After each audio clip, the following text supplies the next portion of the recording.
Okay, kan du starte med at fortælle sådan, bare lige kort, hvem er du, hvad du laver lige nu? Jeg hedder Albert F. Helmin. Jeg er 17 år. Jeg laver rigtig mange forskellige ting. Jeg har kontor hernede på Godsbanen, der vi sidder nu. Og jeg laver alt fra koncerter og fester til anlægsgartnerarbejde og undersøgelser og alt muligt. Så det er meget, meget bredt. Der er nærmest det, jeg ikke laver. Det er egentlig det, jeg tror, man kan sige. Men det hele der omhandler sådan, som rent en eller anden form for kultur. Det er det, jeg laver. Kan du fortælle kort om din sådan, skolegang? Generelt? Generelt så var det bare ikke særlig sjovt. Jeg tror egentlig mere, det er sådan, generelt det var pissetræls. Okay, må jeg spørge, hvor meget du var i skole? Men altså sådan en traditionel skole, hvor jeg skulle sidde oppe i klassen, der, altså de første mange år i de mindre klasser og sådan noget, der var jeg der. Jeg gik op i støttecentret og sådan noget, der havde det også fedt nok, det var fint nok. I de klasserne i de ældre klasser, eller hvad det hedder, 9. og 7. og 8. Der var jeg der ikke særlig meget. Op i skolen, men jeg fik det gjort sådan, at jeg også kunne være i praktik. Det galt også som skole, og der var jeg der altid. Men jeg sad kun sådan noget 2-3 dage om ugen op i klassen. Hvorfor var du ikke i skole? Hvad var det, der sådan gjorde, at du ikke kunne eller ikke gad? Hvad var sådan problemet? Jeg er ikke særlig god til det, der sker op i skolen. Jeg har aldrig helt fundet ud af, om jeg er ordblind. Det har skolen også sådan været lidt uenig med sig selv og systemet om jeg er ordblind, eller om jeg var noget helt tredje. Men det har jeg da også sådan lidt fredeligt med. Jeg tror også, jeg er lidt ligeglad med det. Men sådan, fakta er, at jeg skulle ikke særlig god til at stave eller læse, eller det der. Sådan, det var det eneste, det handler om op i skolen. Det er nogenlunde det. Så når det hele handler om noget, man ikke rigtig kan eller har lyst til, så bliver det hele lidt tørt ret hurtigt. Og så også fordi jeg er ikke særlig god til bare at sidde og lave ingenting. Så det er sådan lidt en dobbelt tortur at bare skulle sidde time ud og time ud og lave ingenting. Og jeg bare hellere vil løbe rundt og lave noget hele tiden. Bare ikke det, vi skulle lave.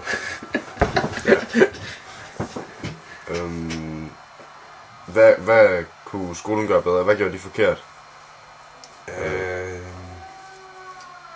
Hvad gjorde skolen forkert? Jeg tror det var... Altså jeg tror ikke de kunne rumme mig, eller hvad man skal sige, fordi når der sidder en klasse med 25 eller 27 elever, eller hvor mange vi nu var, vi var rimelig mange i klassen, så vidt jeg husker, så er der rimelig meget fokus på en hel masse andet. Så nogle gange så kan man så bare ham, der så har lidt mere besvær ved det, ham kan man så bare give en computer, så regne med, at den kan redde mig, der sidder nede bagerst i klassen, og det kan den bare ikke. Ja. Så sådan bedre til at tage hånd om de der elever, som havde det ligesom mig, og har det ret svært. Må jeg lige spørge, altså, du kommer fra sådan en helt almindelig familie, og der er ikke fordi, at du har haft nogen underlig opvækst, eller noget som helst? Nej, ikke umiddelbart. Altså, min familie er tosproget. Min far kommer fra Sydamerika, Panama. Min mor er pæredansk herfra. Det var faktisk også en af den anden teori, som hvis jeg ikke skulle være ordblind, så kunne jeg være, når jeg voksede op i et hjem i min tidligste år, der voksede op i et hjem med enormt meget spansk og dansk. Det kan åbenbart have en eller anden indvirkning i hovedet, at det kan gå ind og gøre det mere besværligt at læse. De første år, jeg lærte, var på spansk, men ellers jeg har haft en tryg og god opvækst. Det har jeg stadigvæk. Ja. Hvordan tror du, man kan motivere andre i samme situation? Altså, det er gribe dem i det, de er gode til, tror jeg. Ja.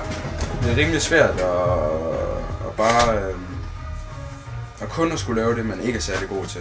Ja. Så gribe dem i noget, de er glade for og gode til. For eksempel, altså lige nu jeg sidder også, jeg er sgu ikke særlig god til dansk, men jeg skal egentlig ud og begynde på noget dansk. Og det er også fordi lige pludselig er der en helt anden motivation.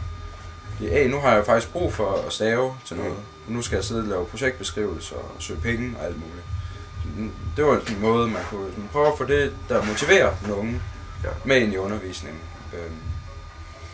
Og så var jeg så heldig, at sådan lidt banet, jeg skaffede selv den der praktikplads, der sådan reddede mig, og det er jeg også tid at lave nu. Den del af skolen kom jeg med. Hvad betyder det for dig nu, at du ikke sådan har haft en helt almindelig skolegang? Og er noget, du ville ønske, at du havde haft? Altså dengang var det jo rigtig, rigtig surt, og jeg kan også godt ønske, at jeg bare var god til de ting, jeg skulle være god til i skolen. Altså sådan, jeg tænker, at jeg kan noget andet nu, og jeg må egentlig ærlig om, at det er meget, meget sjældent, jeg tænker på skolen lige nu. Så jeg er ikke sådan en savn, eller jeg kan tænke tilbage og er ked af det nu over, hvordan det var og sådan noget. Det var rigtig sort, da jeg var i det, men det var 2 år siden. Rimelig meget ovenpå, tror jeg. Hvad synes du sådan generelt om skolesystemet? Også med den nye skolereform, den har du selvfølgelig gået ind i, men... Jeg er ikke særlig meget inde i den nye skolereform, men altså, jeg har det, så tror jeg, at skolen er ret god til at føre sådan størstedelen igennem, kan man godt sige. Så man kan sige, at det måske er rimelig tørt, det de bliver ført igennem, efter min mening i hvert fald. Man godt kunne spice det op med noget andet end bare rent det der med at sidde ned. Det er sikkert også det, der sker i den nye skolereform og sådan noget.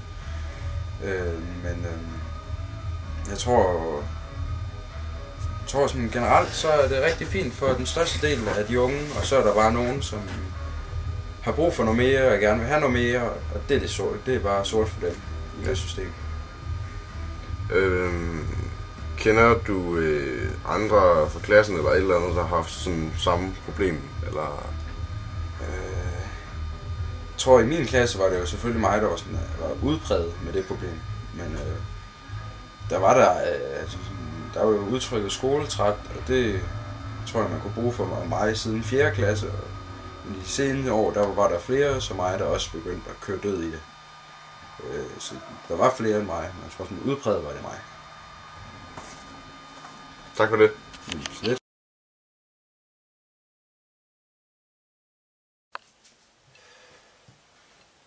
Jeg hedder Simon. Jeg er 25 år og bor her i en lille lejlighed i Aarhus. Jeg er på kontanthjælp. Jeg har lidt svært ved at komme videre. Jeg har haft en meget hård barndom, hvor min mor har drukket rigtig meget, og min far har jeg aldrig kendt, sådan set. Min mor kunne være væk i nogle gange 3 dage, og når hun så egentlig var hjemme, så kunne jeg nogle gange håbe på, at hun egentlig bare var fuld, så var hun lidt gladere. Jeg skulle selv sørge for at finde noget mad, og det var mig, der ordnede vasketøjet, både mit eget og min mors, og jeg fik ikke særlig meget nyt tøj, og der var aldrig nogen venner med hjem.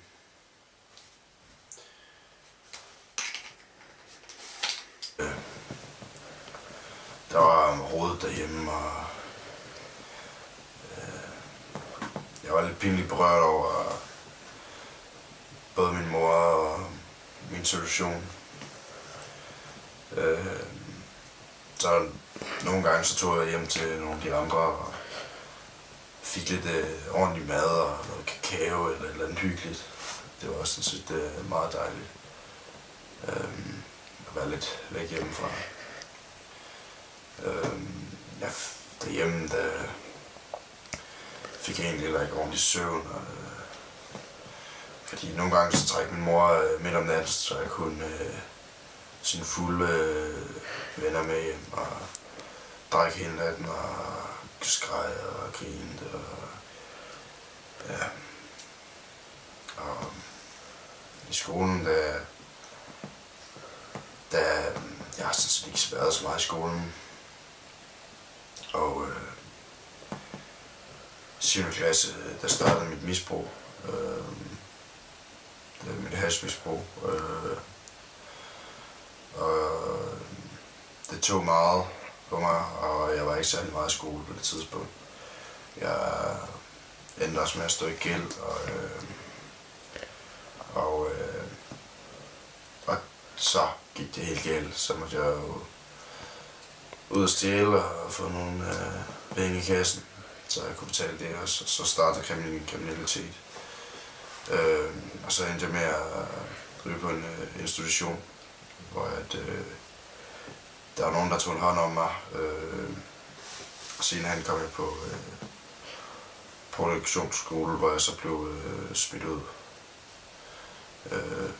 meget tidligt på grund af fravær. Og der kører mit misbrug ind i stadigvæk.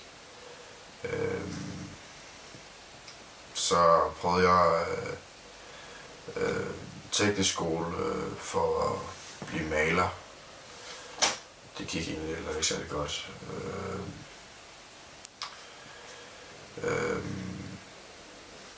Men til gengæld så fik jeg stoppet mit misbrug. Og lige nu sidder jeg jo så her og vil egentlig bare gerne have et arbejde. Det er sådan set det eneste, jeg kunne tænke mig.